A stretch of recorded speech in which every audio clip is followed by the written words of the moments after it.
오늘은 본질적인 질문에서부터 시작을 하고 싶습니다.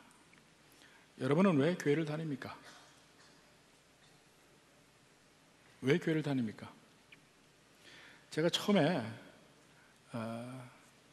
미국에서 신학교를 마치고 이제 목회를 시작하는데 루터 교회를 빌려서 예배를 드렸습니다. 근데 교회가 상당히 아름답고 중형교회로서 컸어요. 근데 거기에 몇몇 안 된 성도가 앞에 앉아서 예배를 드리는데, 자, 예배를 준비하고 기다리고 있으면 아무도 안 올 것 같아. 몇 명 안 되는 성도지만 그나마 아무도 안 올 것 같아. 그래서 한 성도 한 성도 이렇게 뒤에 문을 열고 정면으로 뒤로 있었는데 빼꼼히 열고 들어오면 한 명이 그렇게 반가울 수가 없어요. 또 한 명 들어오면 반갑고. 근데 그때 든 생각이 그겁니다. 저분 왜 왔지? 아무도 안 온다고 잡는 사람도 없어요. 여러분 오늘 안 오면 큰일 날 일 있습니까? 아무도 잡는 사람도 없어요. 안 오려면 얼마든지 안 올 수 있는 거야. 그런 생각이 드니까 한 사람 한 사람 오는 게 그렇게 반갑고 귀할 수가 없어요. 근데 계속해서 이제 매 주가 지나면서 이분들이 정말 빠지지 않고 나오니까 나중에 이제 그런 마음이 조금 이제 없어지긴 했습니다만은, 왜 교회를 다닙니까? 예수 믿는 사람이니까, 예수님께서 함께 모여 예배 드리라고 했으니까, 나는 우리 교회 성도니까, 여러 가지 이유가 있습니다. 근데 많은 경우에 우리가 하나님 앞에 간구하고 기도해요. 예수님 믿는 중요한 이유 중에 하나가 복 받는 것도 있습니다. 복 받으려고. 우리가 하나님 앞에 기도하는 거 보면 내용이 거의 그 중에 알아요. 하나님, 금년 한 해도 하나님 우리 지켜주시고, 우리 가정 지켜주시고, 건강하게 해주시고, 우리 자녀들 가는 길 다 잘 되게 하시고. 저도 기도하는데 빠지지 않습니다. 그렇지만 우리가 다시 한번 본질에 들어가서 질문을 한다면, 왜 내가 예수 믿느냐? 그것 때문에 믿느냐? 그거는 아니다 이겁니다. 예수님이 나의 구세주 되시고, 예수님이 내 죄를 위해서 대신 십자가에 못 박히시고, 내 죄값을 대신 치르시고, 그리고 우리를 대표해서 부활하셔서 그 예수님을 믿고 그 예수님을 따르기 때문에 우리가 오늘도 교회를 나오는 겁니다.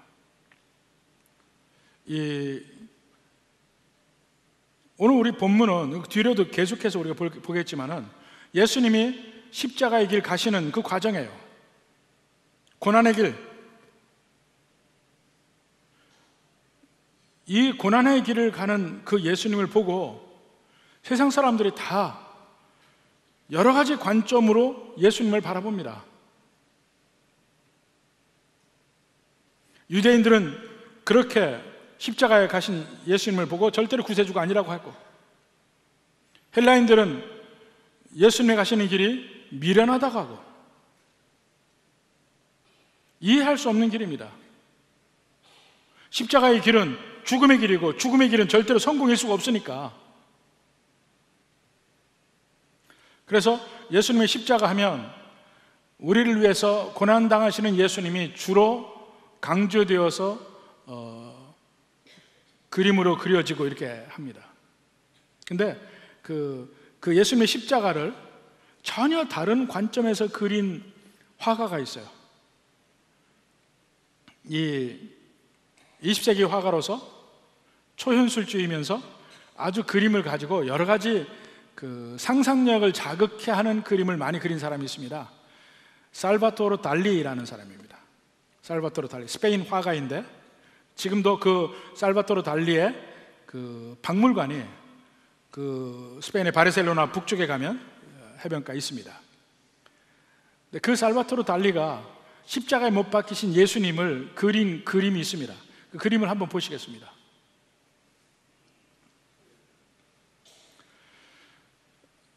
그 전까지는 예수님의 십자가를 전부 다 그 십자가에 달리신 예수님에서 아래에서 위를 보는 십자가예요. 언제나. 그런데 이 달리는 전혀 다른 관점에서 예수님의 십자가를 위에서 아래로 봤습니다. 이런 그림은 없어요. 근데 위에서 아래로 본 십자가만 그린 게 아니고, 십자가는 지금 하늘에 있고 그 밑에 가만히 보시면 그 밑에가 지구상입니다. 지구상에 바다가 있고 산이 있고 한 그 지구상에 그 황금색은 구름이고, 온 지구를 내려다 보시면서 십자가에 계신 예수님이에요. 이게 그림 자체로는 이 전문가의 호평을 그리 받지 못한 그림이에요. 그런데 수많은 일반인들에게 이건 충격적인 그림이에요. 한 번도 이런 관점에서 예수님의 십자가를 그린 그림이 없기 때문에. 이는 마치 십자가 위에서 왕으로서 이 모든 지구상을 바라보시고 내려다보시고 통치하시는 예수님을 그린 거예요. 그래서 여기서 예수님은 십자가에 달리셨지만 왕의 위엄을 가지고 계십니다. 그래서 이 그림이 전시된 곳에서 나오는 말들이에요. 이 그림이 큽니다. 근데 그 그림이 전시된 곳에서 그 방에 딱 들어와서 이 그림을 보면 누구든지 모자를 쓴 사람은 다 모자를 벗는다는 거예요. 자동적으로 벗으라고 안 해도. 여기에 학생들이 이 그림 구경하러 많이 가요. 막 시끄럽게 떠들고 그 방에 딱 들어가면 전부 조용해진다는 거예요. 왜냐하면 이 그림을 보면 저절로 왕이신 예수님이 느껴지는 거예요. 그 왕의 권위가 느껴지는 거예요. 근데 십자가에 계셔요. 십자가에 계시지만 왕이야.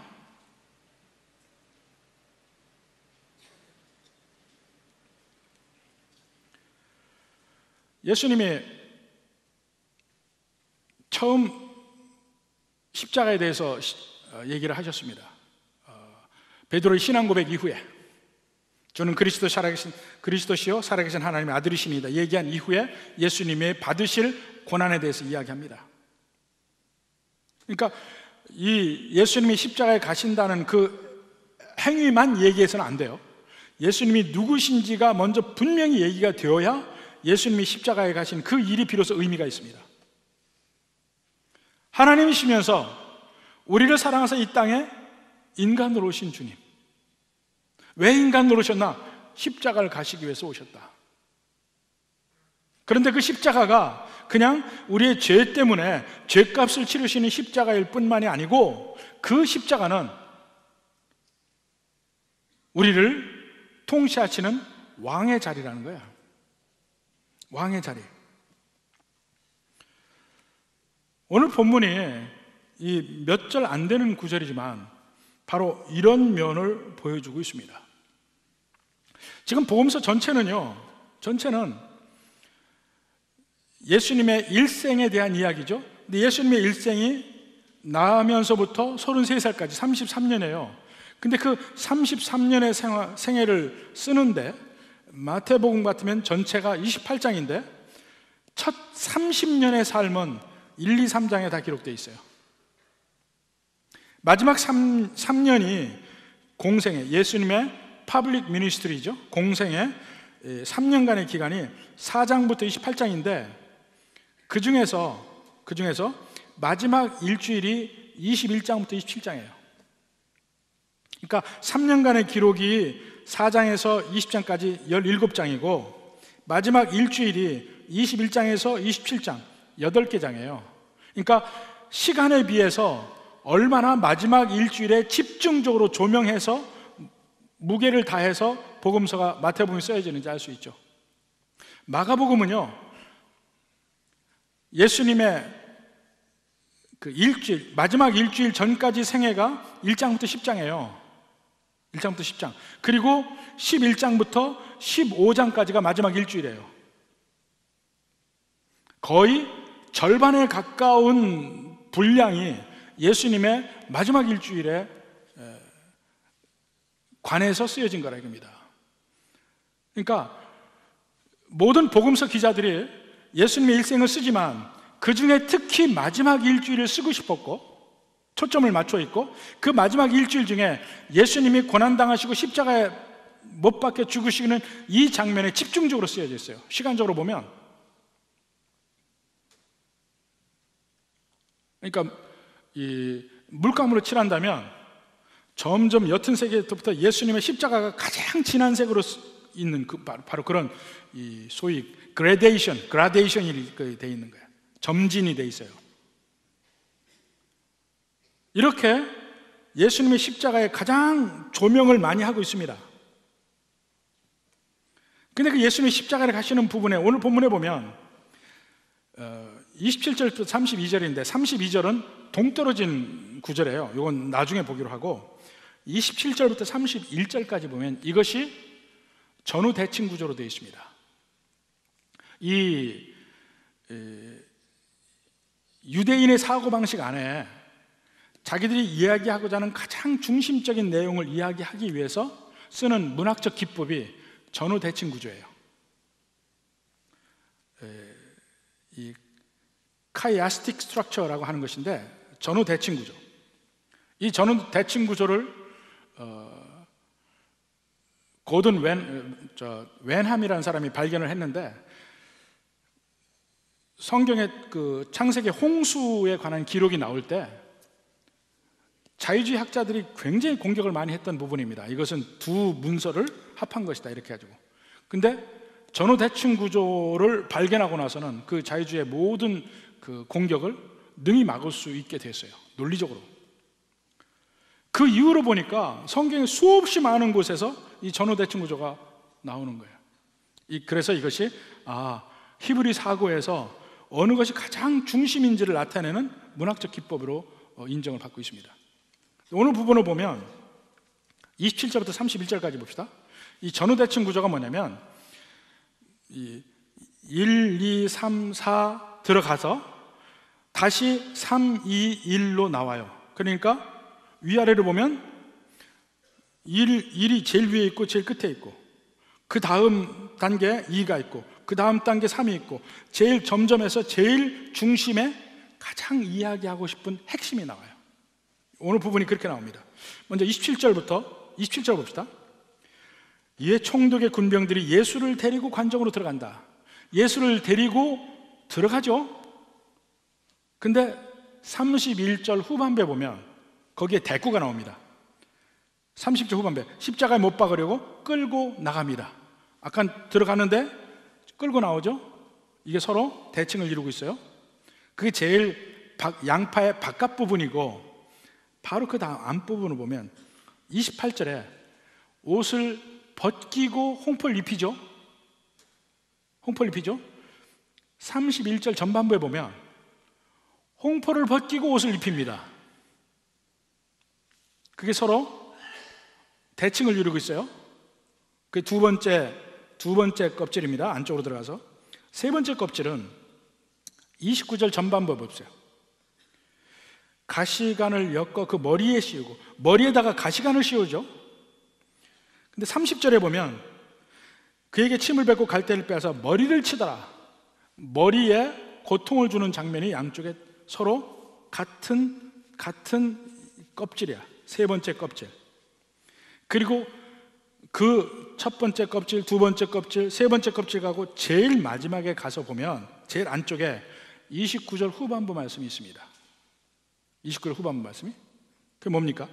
그 앞에서 무릎을 꿇고 희롱하여 이르되 유대인의 왕이여 평안할지어다 하며. 이게 지금 본문에서 가장 핵심적으로 이야기하고자 하는 내용이다 이겁니다. 이 구조가 있는 것은 지금 그 얘기를 하려는 거예요.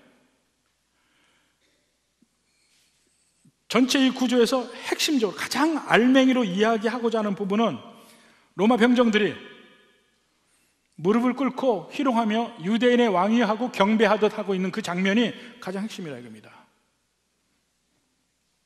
그 전에는 끌고 들어가고 끌고 나가고, 그 다음 옷을 벗기고 입히고 다시 옷을 벗기고 입히고, 머리에다가 가시멜류관 씌우고 머리를 때리고. 근데 제일 안 해보니까 유대인의 왕이요 하면서 절을 해요. 그들이 무릎을 꿇고.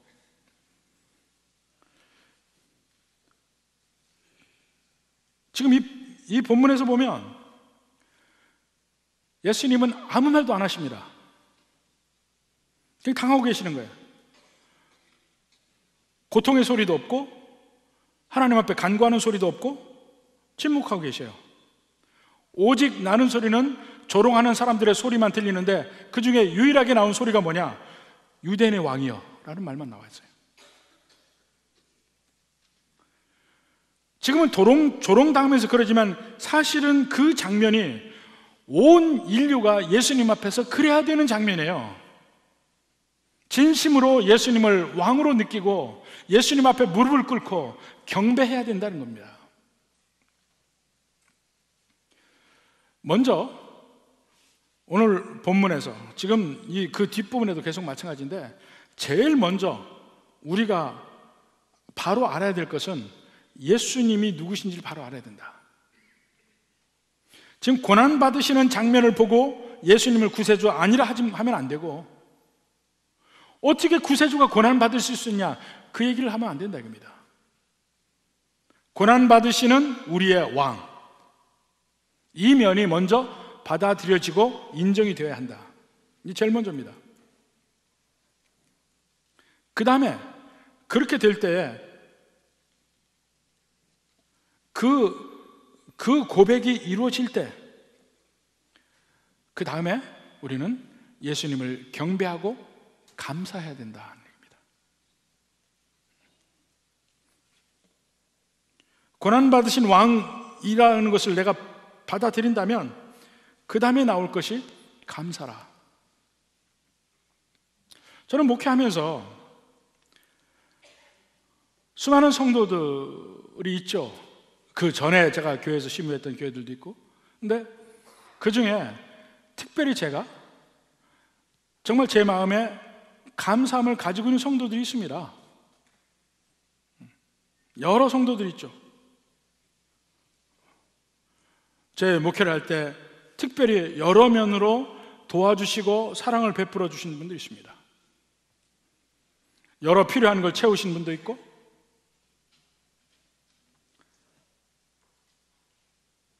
크고 작은 선물을 주시는 분들도 있고, 내가 어려울 때 저를 강력하게 저와 함께 서서 저를 변호해 준 분들도 있고, 또 저를 위해서 쉬지 않고 기도해 주시는 분들도 있고, 제가 혹시 불편하지 않나 해서 여러모로 섬겨주시는 분들도 있고, 그분들에게 대개는 표현하기 어려워요. 마음으로는 항상 감사하고 있습니다. 너무 감사해요. 근데 나를 위해서 가장 많은 일을 하시고 가장 많은 손해를 본 분은 역시 예수님입니다. 예수님입니다. 나를 위해서 목숨을 버리시고 어떤 환경이라도, 아무리 환경이 바뀌어도 끝까지 나를 사랑하시는 분, 바로 그 예수님께 내가 얼마나 감사해야 할까요? 제게 베풀어 주신 수많은 것에, 크고 작은 것에 다 제가 감사를 한다니까요. 근데 예수님이 내게 베풀어 주신 것과 한번 비교를 해보자 이겁니다. 그 예수님께는 얼마나 더 큰 감사를 해야 될까? 그러니까 이것이 예수님이 하신 일이 제대로 이해가 될 때 감사도 저절로 나오는 거죠.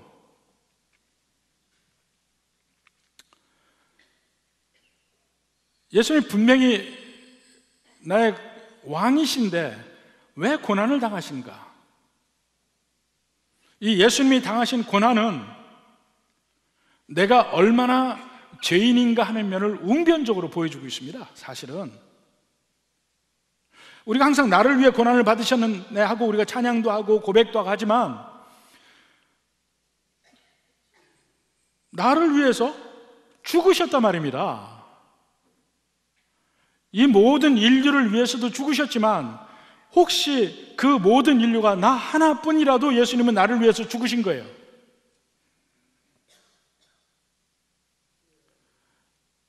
죽으실 수밖에 없는 이유는 나 때문이 아니라 이거예요. 코란에서는 예수님을 선지자로 인정합니다. 선지자로, 위대한 선지자로 인정을 해요. 근데 그들은 예수님의 고난은 인정하지 않습니다. 위대한 선지자는 그러한 십자가의 고난을 당할 수 없다는 거예요. 그 전에 알라가 그를 데려가셨다는 거예요. 근데 우리는 분명히 고난 당하시고 십자가에 못 박히시고 죽으신 것을 우리가 인정해요. 우리는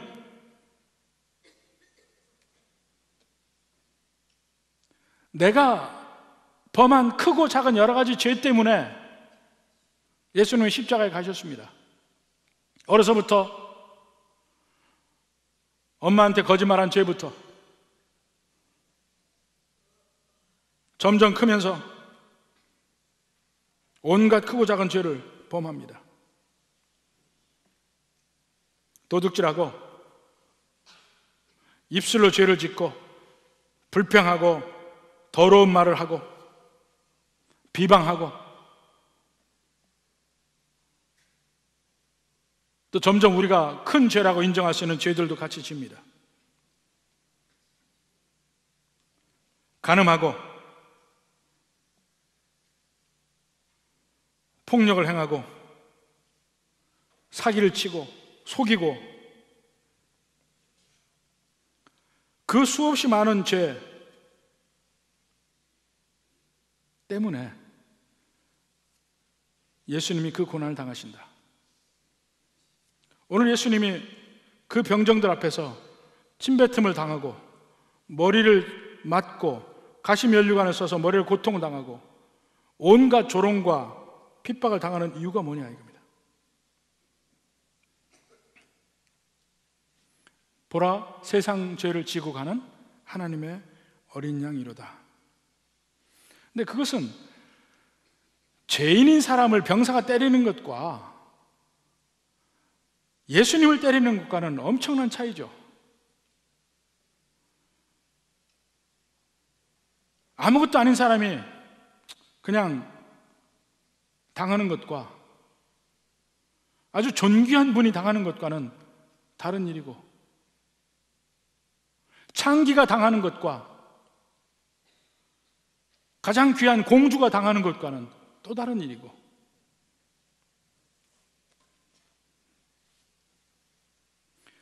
예수님의 십자가만큼 우리 죄가 얼마나 큰지를 보여주는 게 없습니다. 예수님의 고난만큼 우리 죄가 얼마나 큰지를 보여주는 일이 없다고요. 여러분은 여러분 스스로 얼마나 큰 죄인이라고 생각합니까? 근데 예수님은 내 죄를 위해서 이 온갖 고난을 당하셨는데 내가 이러한 고난을 당하기에 마땅한 자라는 걸 인정하냐 이겁니다. 그 죄의 깊이가 먼저 인정이 될 때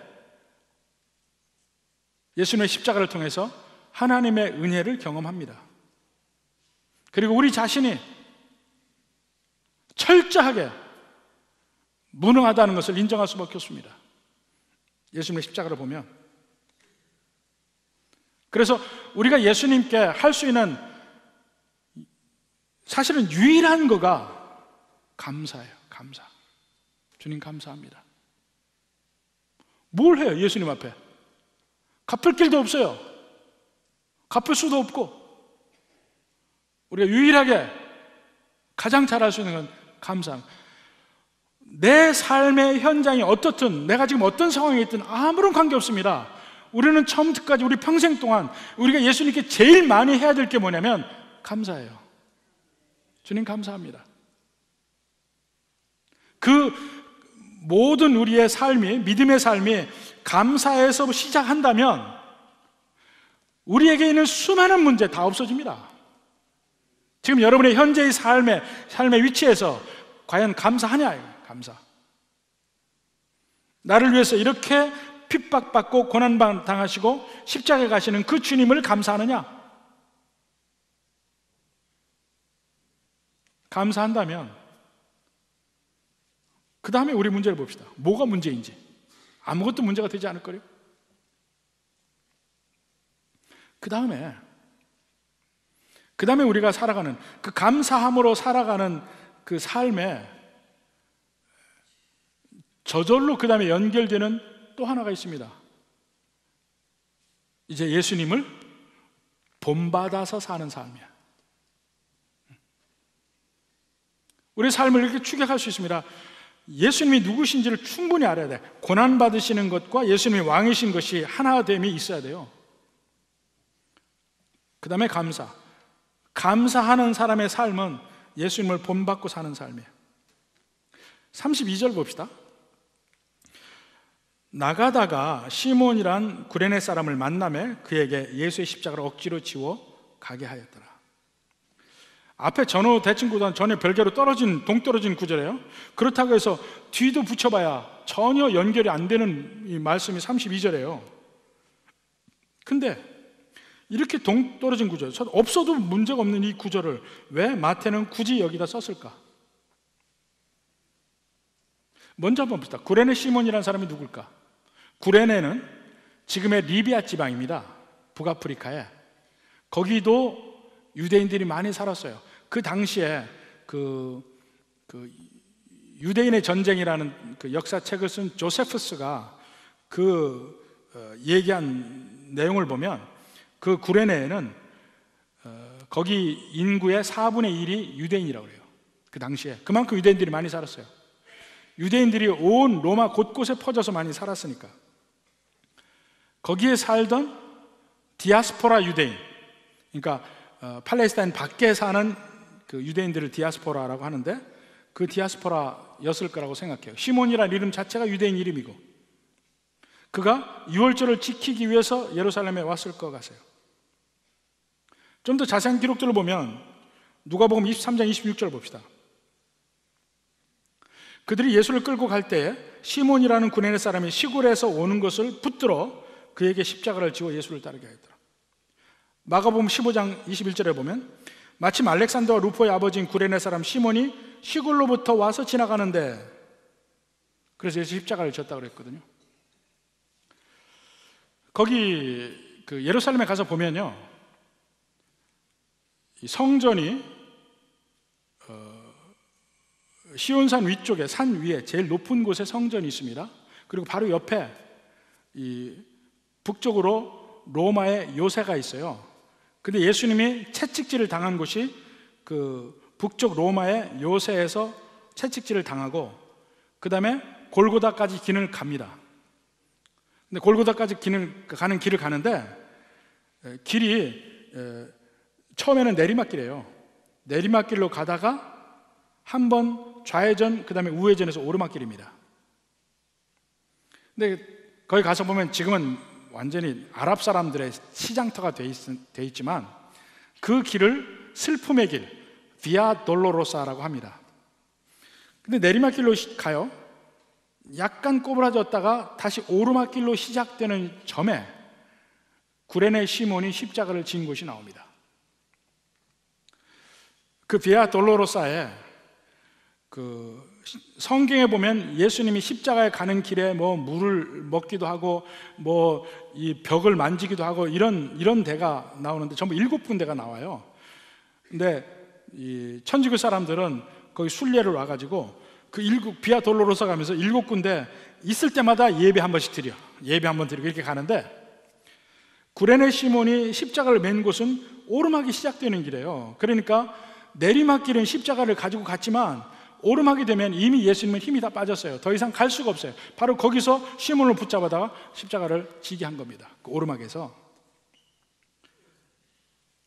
근데 여기서 막 시골에서 왔어요. 그러니까 리비아 쪽에서, 구레네에서 막 와서 유월절 지키러 와서 무슨 일인가 보다가 끌려서 지금 십자가를 지게 됐는데, 마가복음에서는 한 가지 정보를 더 이야기합니다. 그는 누구냐면 알렉산더와 루포의 아버지라.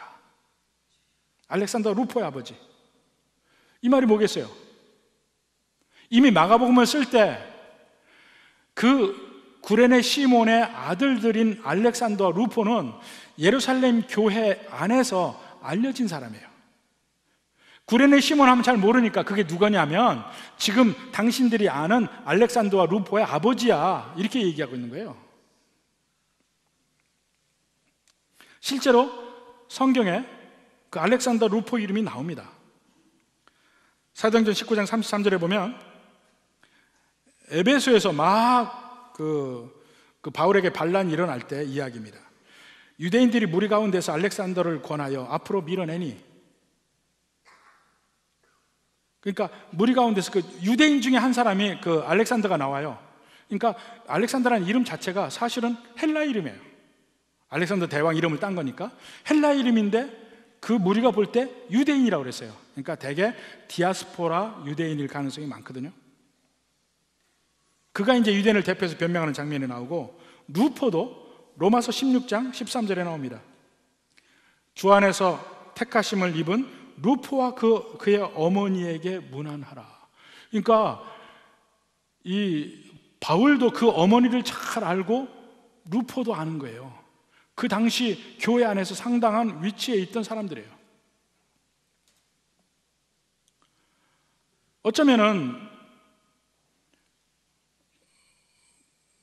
그 이후에 마가의 다락방에 성령의 강림하심이 일어나고 막 뛰어나가서 그때 오순절 지키러 온 수많은 사람들 앞에서 난국 방언으로 그들이 이야기할 때 그 중에 구레네 사람들도 있었거든요.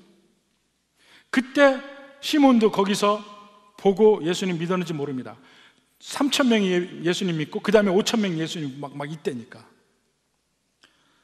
그 아버지가 믿어서 그 아들들도 같이 믿었는지 아니면 어머니와 함께 그 아들들만 믿었는지는 모르겠습니다만은 그 억지로 십자가를 졌던 구레네 시몬의 집안이 예수 믿는 집안이 됐어요.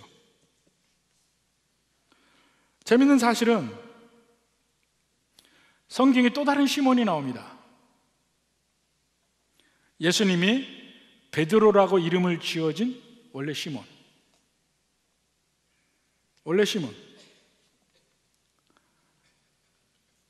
그 시몬은 예수님의 십자가의 길을 가실 때 도망가고 없어요. 근데 유월절 지키러 왔다가 구경하다가 끌려간 시몬은 예수님의 십자가를 지게 됩니다. 이런 일까지 성경에 쓴 이유는 우선적으로 정확하게 기록을 남기려고 했을 거예요. 그 중에 특히 얼마나 예수님이 고통 중에 있는지를 보여주는 것이죠. 십자가를 메고 갈 힘이 없어 이제는. 그래서 다른 사람이 질 수밖에 없다는 얘기를 하고 있습니다. 근데 그거 말고 우리는 상징적인 의미도 봐요. 구레네 시몬이 진 그 억지로 진 십자가가 바로 모든 그 이후에 그리스도인들이 지어야 되는 십자가가 아니냐, 이렇게 생각을 합니다. 바로 마태복음 16장 24절 보면 이에 예수께서 제자들에게 이르시되 누구든지 나를 따라오려거든 자기를 부인하고 자기 십자가를 지고 나를 따를 것이니라. 각자 우리가 그 다음에 예수님을 믿고 예수님을 따라가려면 예수님이 가신 대로 우리도 각자 자기 십자가를 지고 따라가야 된다는 얘기입니다. 우리가 예수님을 믿으면 너무나 당연하게 우리에게 환난이 예비되어 있습니다. 너무나 당연하게. 근데 그 사실을 잘 받아들여지지가 않는 것 같아요. 베드로전서 4장 12절부터 봅시다. 사랑하는 자들아, 너희를 연단하려고 오는 불시험을 이상한 일 당하는 것 같이 이상히 여기지 말라. 근데 오늘날에도 너무나 많은 사람들이 예수님 믿다가 환난을 당하면 깜짝깜짝 놀래요. 내게 왜 이런 시련이 당하? 주님, 나 예수님 잘 믿었는데 왜 내게 이런 시련이 옵니까? 이렇게 하나님 앞에 얘기합니다. 근데 베드로는 뭐라 합니까? 불시험을 이상한 일 당하는 것 같이 이상하게 여기지 말라 그랬잖아요. 왜냐하면 너희를 연단하려고 하나님이 시험을 허락하신다 이거예요. 연단하려고. 오히려 그 다음 거죠. 13절에 오히려 너희가 그리스도의 고난에 참여하는 것으로 즐거워하라. 연단이 오면, 환난이 오면 오히려 즐거워하라는 거예요.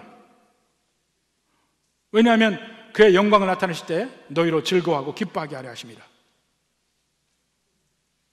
우리를 연단하는 환난을 오히려 기뻐하라.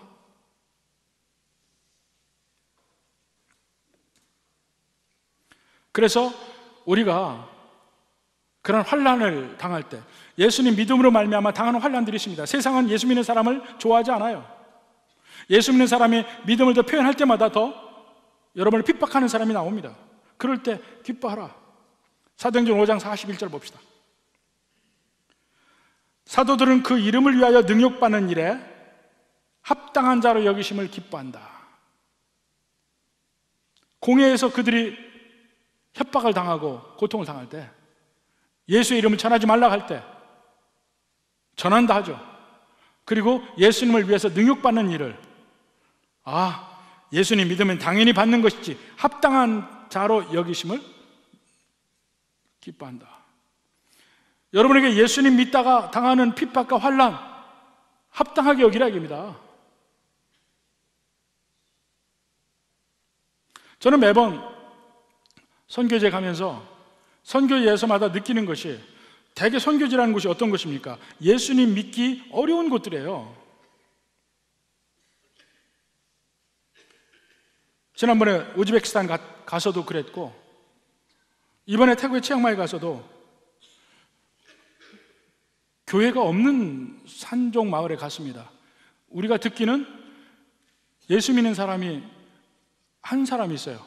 옛날 어려서부터 우리 신앙교육 하는 데서 훈련을 받은 사람이 선생님으로 한 곳에 있는데, 그 한 사람 보고 거기 갔습니다. 근데 몇 사람이 모여 예배 드린다는 얘기를 듣고 갔어요. 교회도 없어.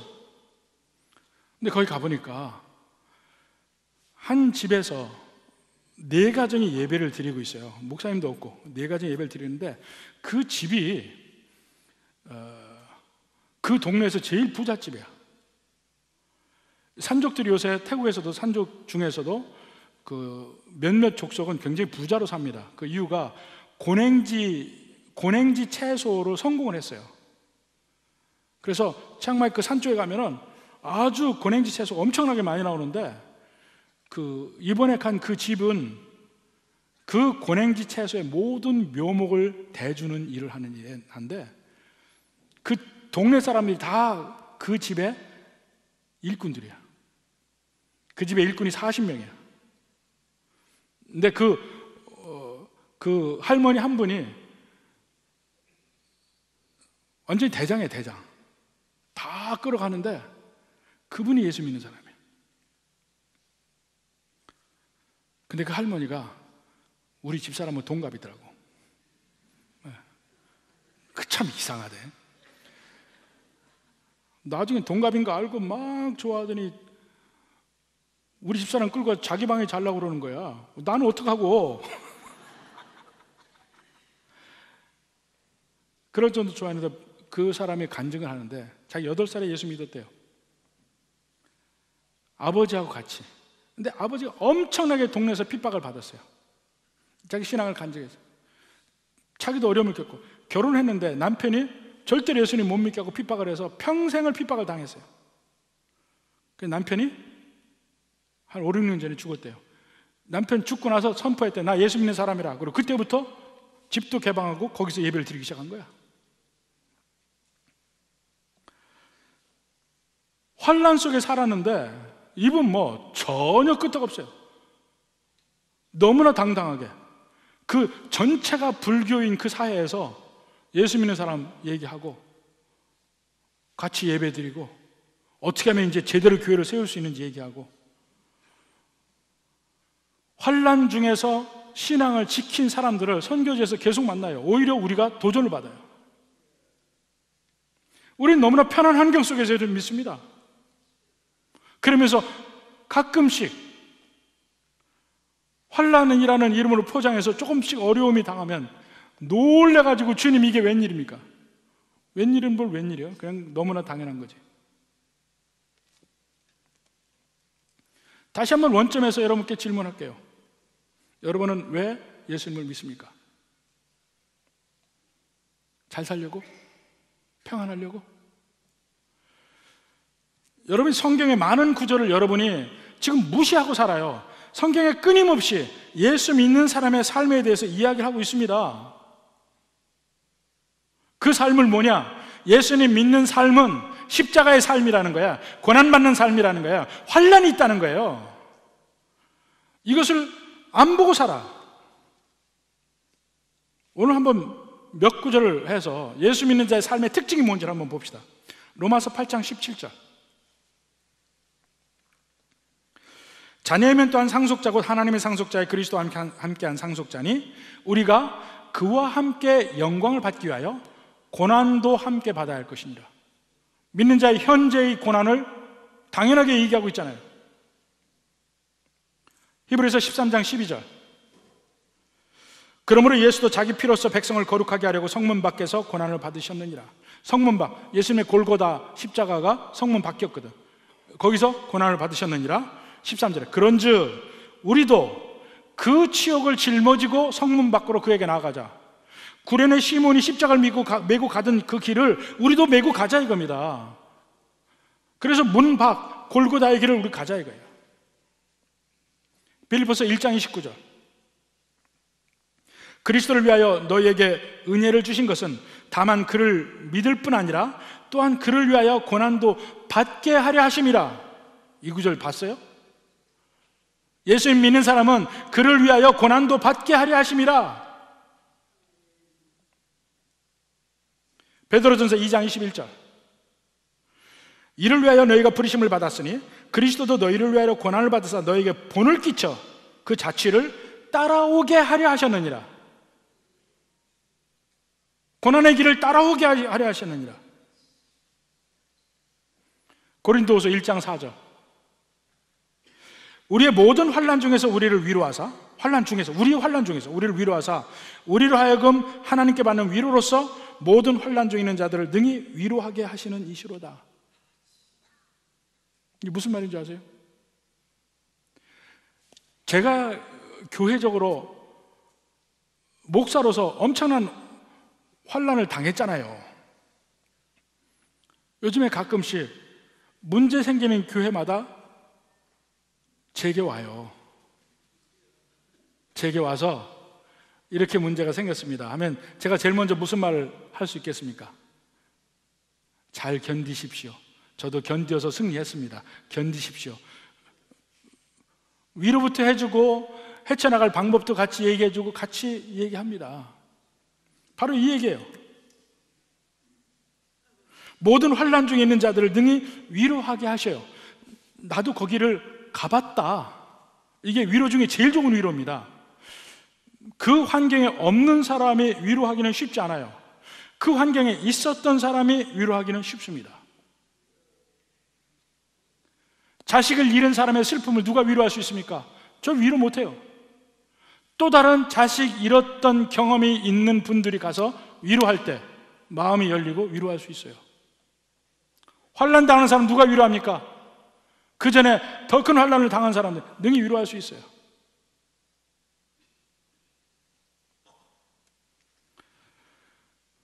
여러분, 다른 사람을 돌보는 게 얼마나 여러분 자체의 축복인 줄 아십니까?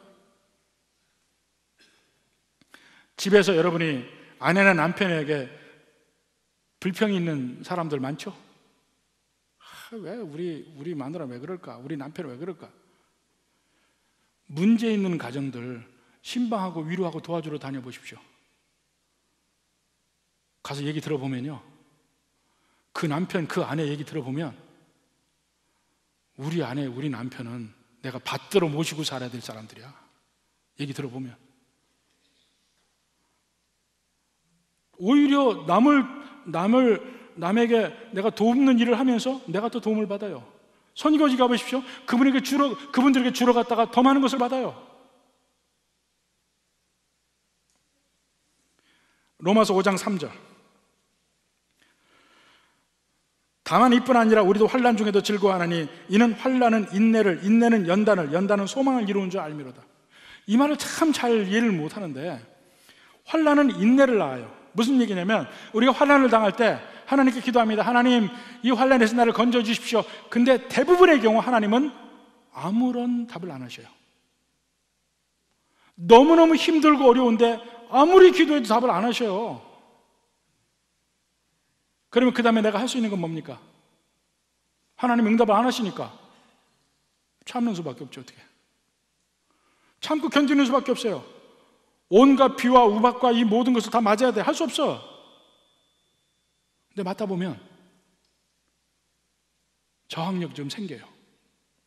굳은 살이 좀 박혀. 처음에는 맞을 때는 아픈데 조금 맞다 보면 그래도 좀 괜찮아. 말로 상처당하는 거 엄청나게 많습니다. 저도 처음에 목회할 때 너무너무 힘들었는데 조금 있다 보니까요, 그렇게 말로 하는 거예요. 흘려보낼 수 있을 정도 같아. 별거 아니야. 굳은 살이 박혀요. 마음에도. 환난은 인내를 낳아요. 근데 그 인내를 조금 더 오래 하다 보면 그게 완전히 내 품성으로 바뀌어요. 연단이란 말이 그겁니다. 영어로 보면 캐릭터가 돼요. 우리 캐릭터가 바뀌어요. 우리 품성이 바뀌어요. 웬만한 거 가지고는 끄떡도 않는 사람으로 바뀌어 있습니다. 저도 10년 전에 저와 지금의 저를 비교하면 엄청나게 차이가 나요. 그때는 진짜 천지를 분간 못하는 천둥벌구숭이었던 것 같아. 지금의 비교에 생각해보면 수없이 많은 환난과 어려움과 별의별 사람들 다 만나고 이렇게 보니까 조금 눈이 떠지는 것 같아요. 근데 그러고 돌아보니까 그렇게 그 와중에 하나님께 매달리고 기도하면서 하나님 왜 응답 안 하십니까? 아무리 얘기해도 응답 안 하시는 하나님이었는데 그걸 할 수 없이 참고 해서 이렇게 지금 와서 뒤돌아보니까 하나님이 응답을 안 하시는 게 의도적이었어요. 계속 보고 계시면서도 응답을 안 하셨어요. 왜 안 하시냐면 나를 이렇게 성장시키려고, 나를 이렇게 성숙하게 만드시려고 응답 안 하시고 나를 환난 속에서 굴리신 거예요. 그게 알아지는 겁니다. 환난을 당해보면, 환난을 당하는 기간이 쭉 시간이 지나다 보면 하나님이 나를 이렇게 연단시키고 성숙하게 만들기 위해 하셨구나 하는 걸 느끼면, 자, 우리가 이 세상에 당하는 게 뭐가 있습니까? 희노애락, 즐겁고 기쁜 일도 있지만 화난 일과 슬픈 일도 있잖아요. 환난 중에서 그 안에도 하나님이 계시다는 사실을 알면 즐겁고 기쁜 일에는 얼마나 더 계시겠어요. 환난 중에도 함께 하시고 슬픈 일에도 함께 하시고, 그렇다면 앞의 길에 소망이 있는 거지. 환난 중에도 함께 하시는 하나님을 보게 되면 우리의 소망은 더 굳건해집니다. 로마서 5장 얘기가 바로 그거예요. 환난은 인내를, 인내는 연단을, 연단은 소망을 이룬다. 마지막에 소망을 갖게 되는 이유가 그거예요. 환난 중에도 함께 하시는 하나님을 경험하게 되니까. 하나님은 우리의 삶 속에서 그것을 주시기를 원하십니다.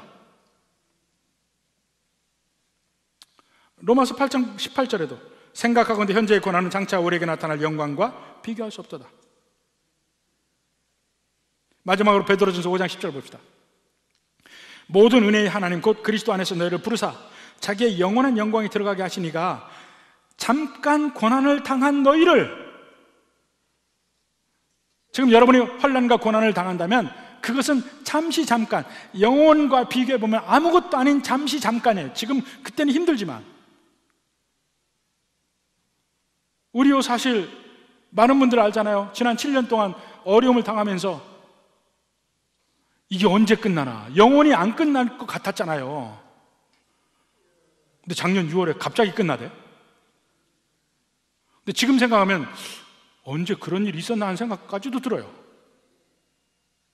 꿈 같아, 꿈. 지금 현재 우리의 삶 속에서 당하는 모든 환난, 나중에 천국 가서 생각하면 어떨까요? 진짜 아무것도 아닐 거야. 꿈 같을 거야. 잠깐의 어려움이었구나, 이걸 느끼게 될 거야. 그 얘기입니다. 잠깐 고난을 당한 너희를 친히 온전케 하시며 굳건하게 하시며 강하게 하시며 털을 견고하게 하시리라. 뭘 통해서요? 환난을 통해서 우리를 온전하고 강건하고 굳건하고 털을 견고하게 하듯이 하신단 말입니다. 그게 우리의 환난 중에 일어나는 일이에요. 우리는 다시 한번 정리해 봅시다. 우리는 예수님 믿는 것이 예수님이 누군지 정확하게 알아야 돼. 우리의 왕이시면서 우리 때문에 고난당하신 분이에요. 우리 때문에 죽으신 분이에요. 그걸 확실히 안다면 우리가 할 수 있는 유일한 길은 감사하며 사는 거예요. 감사하며. 그리고 하나님께서 우리에게 얘기하신 대로 환난 중에도 감사하며 사는 거야. 오히려 주님을 본받아 살기 위해서 노력하며 사는 삶, 이게 감사하는 삶이에요. 이 길밖에 없습니다. 부디 본질의 질문을 다시 한번 할 수 있길 바랍니다. 여러분, 왜 예수님 믿습니까? 부디 여기에 바른 답을 가지고 승리하며 사는 여러분이 되길 주님의 이름으로 축원합니다.